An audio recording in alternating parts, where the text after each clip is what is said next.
এখন গ্রাম ছেড়ে ভিন রাজ্যে পাড়ি দিচ্ছেন। পূর্ব বর্ধমান জেলার কাটোয়া মহকুমার অন্তর্গত ঐতিহ্যবাহী গ্রাম ঘোড়ানাশও তার ব্যতিক্রম নয়। একসময় যেখানে ঘরে ঘরে তাঁত বুনতেন গ্রামবাসীরা, এখন সেখানেও অনেকেই কাজের খোঁজে পাড়ি দিচ্ছেন ভিন রাজ্যে। আর সেই ভিন রাজ্যে গিয়েই পড়ছেন নানা হেনস্থার মুখে। সম্প্রতি গ্রামের কয়েকজন তরুণ পরিযায়ী শ্রমিক অভিযোগ করেছেন, ভিন রাজ্যে গিয়ে শুধু কাজের অনিশ্চয়তা নয়, ভাষাগত বৈষম্যের শিকারও হতে হচ্ছে তাদের। এই প্রসঙ্গে গ্রামের রাষ্ট্রপতি পুরস্কার প্রাপ্ত খ্যাতনামা তাঁতশিল্পী সুশান্ত দের কাছে জানতে চাওয়া হলে তিনি বলেন, দেখুন, একটা কথা বলি, আমিও তো তাঁত বুনে আজকে এত কিছু করেছি, আজকে আমি রাষ্ট্রপতি পুরস্কার পেয়েছি।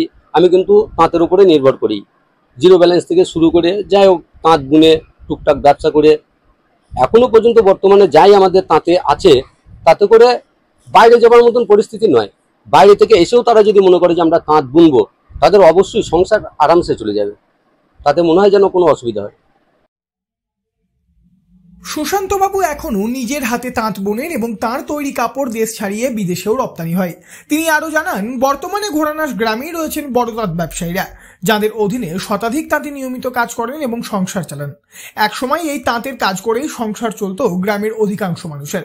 এখন নতুন প্রজন্ম তবে আগ্রহ হারাচ্ছে শুধু এই ভেবে যে আর হয়তো তাঁতের বাজার নেই, কিন্তু বাস্তবে যদি কাজের মান ঠিক থাকে তাহলে চাহিদার অভাব হবে না। এখন প্রশ্ন উঠছে, যেখানে নিজের গ্রামেই কাজের সুযোগ রয়েছে সেখানে ভিন রাজ্যে গিয়ে হেনস্থার শিকার হওয়ার মানে কি?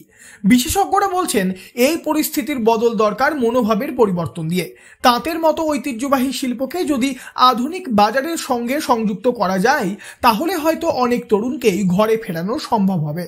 বাংলার হারিয়ে যেতে বসা তাঁত শিল্প আবারও উঠে দাঁড়াতে পারে, শুধু দরকার সঠিক দৃষ্টিভঙ্গি ও পরিকল্পনা। পূর্ব বর্ধমান থেকে বনোয়ারিলাল চৌধুরী, লোকাল 18 বাংলা।